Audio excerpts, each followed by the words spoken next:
Manchester United are increasingly confident that Matheus Cunha wants to complete a summer move to Old Trafford. We're going to run through all the latest there.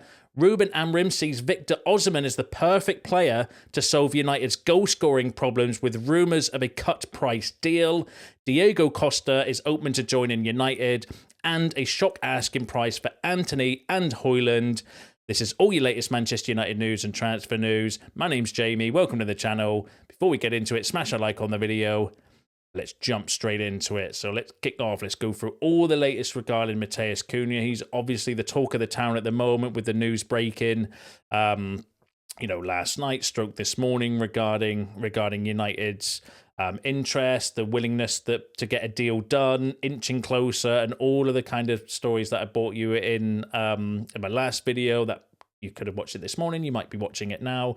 But let's run through all the latest. So Laurie Whitwell, very credible source, one of the best United journalists around, in my opinion, said that Manchester United have held positive contract talks to sign Matheus Cunha. Ruben Amorim and United executives are aligned on trying to bring in Cunha. Wolves want the £62.5 million release clause paid in full, but there is scope for instalments. Now, that's really interesting because obviously the news that I brought to you in this morning's video, it was kind of seen that United want to get a deal done early as soon as they physically can. So that's a little bit more interesting around how we're going to kind of afford that deal, as well as that maybe they are going to be looking at some kind of instalments if Wolves will accept that. Regarding the deal, the Telegraph said a very similar thing as well, saying Man United are hoping to pay for Matheus Cunha in instalments. Wolves would be open to a split payment as well, so spreading the cost over 1 or 2 seasons rather than one. That obviously help as a significant help for us regarding PSR rules and bits as well. So that's really interesting. That could be one of the ways. Obviously, one of the other ways is player sales. We've got some exit news that we're going to run through at the end as well. So that's an interesting update from both Laurie and the Telegraph, two good sources as well. Fabrizio Romano said that Matheus Cunha is now giving priority to Manchester United. He is keen on joining United even without Champions League football. So this has absolutely zero bearing on Champions League. This is a deal that I think that they're going to do regardless of Champions League. And then if we get the Champions League, then obviously that does, open up opportunities for us to go for other players or more expensive players and stuff as well. But that's really kind of interesting. So Matheus Cunha, it's looking plausible at the moment. Like all roads are pointing at that, which probably suggests Chelsea will come in and swoop in the end, won't he? Someone mentioned that in the comments from this morning's video, which made me chuckle. But let's freaking hope not. Anyway, Romano also said that the feeling between Matheus Cunha's entourage and Manchester United on new meeting was very positive. The project was explained and terms were discussed. More meetings will be held with Manchester. More meetings will be needed, but Man United feel they're leading the race for Cunha. So again, Romano kind of suggesting that, talks were positive. He did say that in yesterday's video as well, that they were all in alignment. Apparently they had a good kind of meeting. They're all, kind of happy with everything regarding the situation at the moment. Ben Jacobs, who actually broke the story, so might have an inside track regarding this, so he's definitely one to pay attention to on this story, said that Manchester United are increasingly confident that Matheus Cunha wants to complete a summer move to Old Trafford after influential figures behind the scenes held discussions with the star and had a meeting with his agent. There is confidence that his stance will not alter regardless of whether they seal qualification for the Champions League. So Ben Jacobs again saying that this is a deal that could be happening regardless of Champions League football, which is, I think good regarding the shows how much the player would wants to come for other reasons. Might be financial, but there could be, the United have still got a pull. It kind of shows for me, especially for Cunha, because I was thinking earlier, he is probably one of the he's one of the best players in the Premier League at the moment as well. And for us to be going for this deal, considering how bad we've been recently, is a big kind of big deal for me personally. But give us your thoughts on that. Melissa Reddy said Matheus Cunha has given Manchester United positive indications that he is interested in joining them from Wolves. Rob Dawson, similar thing. Manchester United are exploring the possibility of triggering the £62.5 million release clause in Matheus Cunha's contract. United have received positive indications about his willingness to move to Old Trafford if he is allowed to open formal negotiations. So there's all the kind of heavy hitters regarding United. Obviously, we're missing David Ornstein, but David Ornstein doesn't necessarily break news. He'll only come out when it's kind of effectively done, where it's like a done deal and stuff. But Melissa Reddy, Rob Dawson, Ben Jacobs, Fabrizio Romano, Laurie Whitwell, all saying a very similar thing regarding that he's happy to come, regardless of Champions League football. There's a willingness to do it. We want to get the kind of deal done. He wants to come. All roads are kind of positive regarding this deal. So yeah, let me know what you think about that in the comments. I'm kind of, I'm quite kind of happy. I'm very surprised we're getting this sort of deal done early, though. That's the kind of shock for me. Not the profile of player, because he's a good player. He's Premier League proven. He's got all the kind of positives regarding Matheus Cunha. Knows the system. There's an update on that in a second I'm going to run through as well. But the fact that we're looking to get this deal done before the transfer window even opens, and it is a big deal because, like I said, it's a big outlay, it's an expensive kind of player, but Premier League proven, fits the system. It ticks if not all of the boxes for what we're kind of looking for from an attacking kind of perspective for United. And for us to be getting this deal done before the season's even over is insane to me. That's so new and refreshing, because the amount of times, I've twisted, I'm sure you've probably twisted about it as well, where we just sat around scrambling around on transfer deadline day looking to get deals done. Whereas this is going to be one of our main players, our big kind of signings. To get it done before the season's even finished would be insane. Obviously, we can't officially announce everything, but, all roads are pointing in that direction. Rob Dawson also said that one of the reasons Matheus Cunha is being targeted by Manchester United is his effectiveness in the 3-4-3 system employed by Victor Pereira, the same tactical setup used by Ruben Amorim. So again, another tick in the box when regarding Cunha is the fact that he is playing in that inside left 10 position for Wolves and doing a very pretty good job there as well. That's another kind of tick in the box for Cunha. Ben Jacobs said that he's on £90,000 per week contract, which is a little bit different to what Laurie Whitwell was saying regarding his honest salary of around £150,000 a week at Wolves. So little conflicting stories regarding the salary, but if they're going for him, I'm sure he's going to fit within the kind of wage structure that Ineos are kind of looking for, because we know they're not going to be going for these kind of $300,000 a week plus kind of contracts as well. But yeah, all the kind of a lot of the big hitters there regarding Matheus Cunha. Obviously, Romano don't get bigger than him. Laurie Whitwell, everyone like that I've said are all saying a similar thing. So it sounded like a bit of a brief, maybe news from an agent or from the club or from the player side. We don't know where that kind of story actually kind of came from. But when you get all the kind of top journalists saying the same thing, there is some kind of brief, and it does appear as if this is looking more and more plausible as the kind of stories come out. Obviously, there is still need to wait and see. But give us your thoughts on Matheus Cunha in the comments as well. So it'd be interesting to kind of read your thoughts and opinions now you've maybe had a bit more time to think about it from this morning's video. What do you kind of think about all the kind of updates? Now, that's not just the only news that's come out today. So Rob Dawson also said that Liam Delap and Victor Osimhen are two of the names in the frame to be Manchester United's new striker signing this summer. That's not exactly breaking news. I think they're the two names that are probably most linked with the striker situation. Obviously, Liam Delap has always been seen as the kind of favourite. We know the kind of issues with Victor Osimhen. The kind of the wages is the kind of stumbling block. Plus, would he want to come with no Champions League football? Obviously, Cunha does, but is that the same with Victor Osimhen? Tutto Sport, though, Italian outlet, I've never found them to be that credible, but they've got a very large following, and I'm not Italian, so I don't know the actual credibility. Have said that Manchester United have reached a general agreement with Victor Osimhen's entourage on personal terms. So interesting that Tutto Sport, again, there's been loads of kind of little snippet stories from Turkish journalists saying a very similar thing. So is that Tutto Sport just picking up on that and putting it out, or do they know something kind of different as well? Who knows, but we need to kind of keep an eye on it. However, Disco Mirror, who is actually a decent source, been very credible for United in the past, more so when Erik ten Hag was here. So I don't know, the current credibility, but has been really reliable in the past. Say that Manchester United are pushing ahead with a £40 million deal to sign Victor Osimhen this summer. Ruben Amorim has made Osimhen his top striker target for the summer.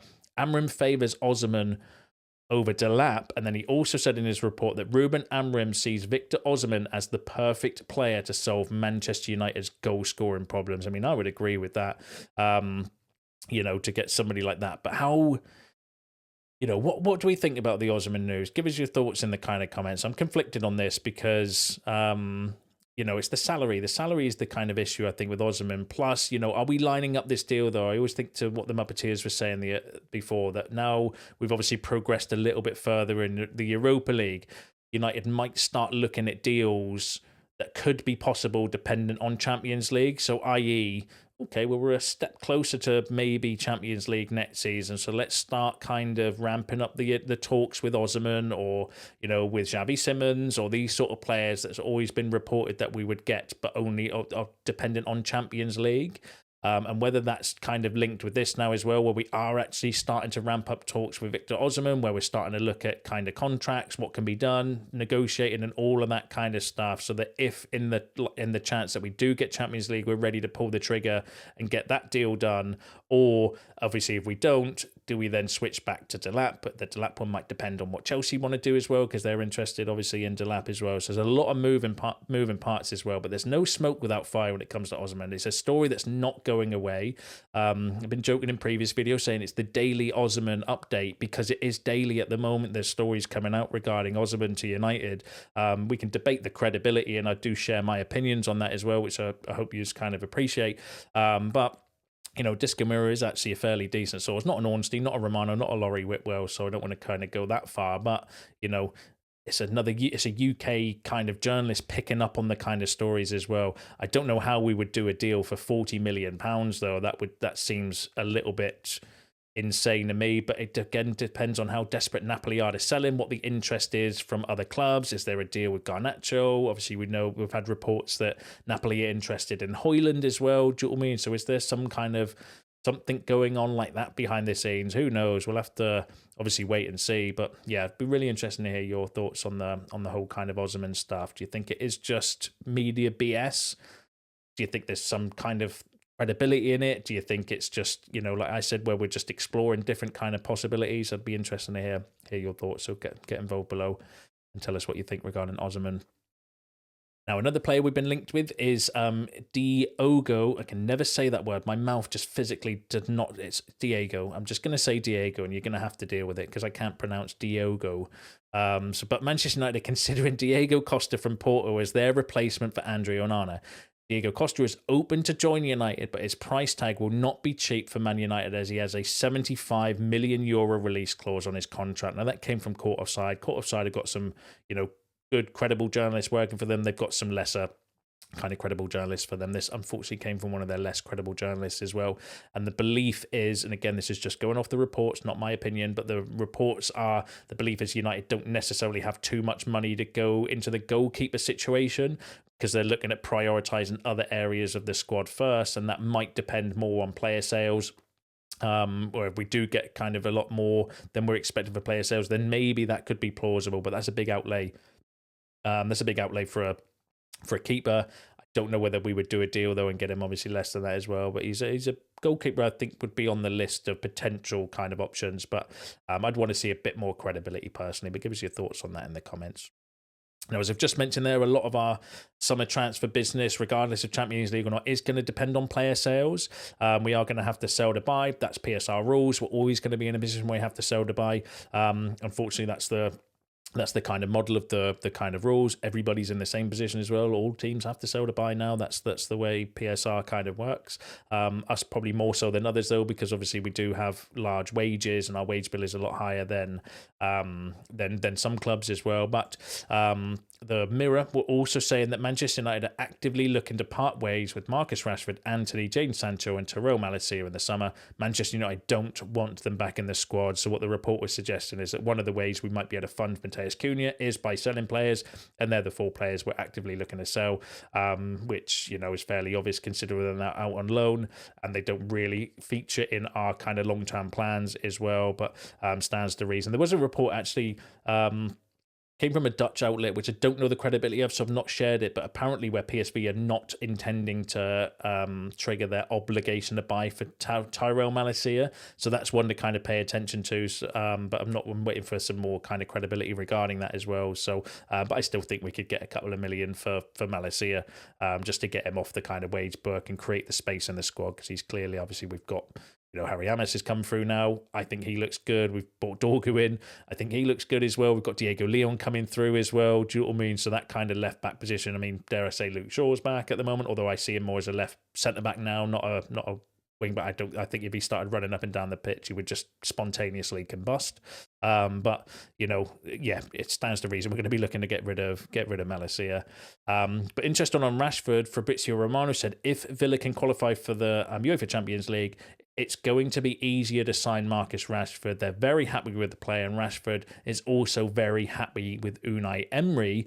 Melissa Reddy the other day said that staff at United have been happy to see Rashford apply himself and do well. There was a sadness in the way his story at the club nosedived, particularly among those that supported the club and work at Carrington, suggesting that, it's a bit of a bittersweet ending, isn't it, for Marcus Rashford with his careers, the fact that, it just fell apart at the end, didn't it, as well, which is sad. I do share that kind of sentiment as well. It's never easy, but, it is what it is. David Ornstein, though, said that Manchester United will obviously be pleased that he is doing well, but the club have identified Marcus Rashford as a player who can raise and save significant funds by selling this summer. So Ornstein kind of confirmed, look, it doesn't matter how well Rashford's playing, we're still going to be looking to kind of sell him. Obviously, Romano's saying that Aston Villa might be okay to get him if they qualify for the Champions League. Graham Bailey, however, though, said that Marcus Rashford is focused on proving himself at Aston Villa for the rest of the season to attract attention from either Barcelona or PSG. It'd be good if we get a bit of a bidding war, but it depends on how quickly and how likely that would drag on. I think United might want to do a quick deal with Rashford, because the quicker we can kind of do that and resolve that issue, the quicker we can then obviously buy players in. And it does look, going off the Cunha kind of deal, they are going to be kind of moving as fast as they physically can to get players in time for pre-season, for Ruben Amorim to kind of really have a go at pre-season as well, which is encouraging to kind of see. But that's one of the ways, well, obviously, we could generate some income, not just through Rashford, because the report is we might have to pay him like £20 million of the 40 million we would get potentially from Aston Villa. But if we could get more teams bidding for him, i.e. Barcelona or PSG having a bit of a bidding war that can get more money, obviously they might be able to afford more of his wages as well. So that £20 million we'll have to pay Rashford for his wages might come down as a result of that as well. So anything can happen between now and obviously the summer. But keep an eye on it for you, and I'll bring you any updates if they come out. And then the final story I've got for you is regarding a bit of a shock asking price, I felt, as well. So Manchester United would hope to recoup at least £30 million for Anton dos Santos. That came from Jamie Jackson. Now, Jamie Jackson is at the press conferences. He's got connections at United. He was the one that was arguing with Amorim the other day regarding Onana, for those interested in that. But then also Rasmus Højlund's price tag for this summer is around £30 million. Now that seems a little bit of a shock, because that would be a significant PSR loss for United, because I think we need about 40 odd, isn't it? Correct me if I'm wrong in the comments, I can't remember off the top of my head, for Rasmus Højlund. So that means we would record a PSR loss. And I suppose that's, that's probably fair value for where Rasmus is at the moment based on his current form. Like, he's not been doing very well, has he? Let's be truthful. For £30 million is probably about what he's worth based on his current kind of ability. I think that we could still get a bit more, based on his potential ability as well. But will clubs want to sell that? Will we want to take a PSR loss? The £30 million for Antony, I think, is, actually, I still think that's cheap now with his form that he's kind of gone away and kind of showed on loan. But they might just be happy to take that just to get rid of him. Rasmus seems a little bit low, and that would be a significant PSR loss. I can't see United wanting to take a significant PSR loss. The only way that, they might just want to get rid of him and just say, okay, well, we're happy to take the loss, because that loss could be subsidized by another player exit. Let's say, for example, we sell Højlund for 30 million and it's a 10 million loss on PSR books, which doesn't look good and doesn't obviously help us. But then if we offset that by selling someone like Ethan Wheatley, for example, for 10 million, then it's offset itself. It doesn't kind of matter. So they might be looking at something like that as well. But I need to wait for, a bit more kind of, interest in Højlund, to see what the kind of plan is with him as well. But give us your thoughts on that in the comments. Give us your thoughts on all the other topics discussed in today's video, because that's you all up to date with the latest Manchester United news and transfer news. Don't forget to smash a like on the video on your way out and subscribe to the channel if you're new. See you in the next one.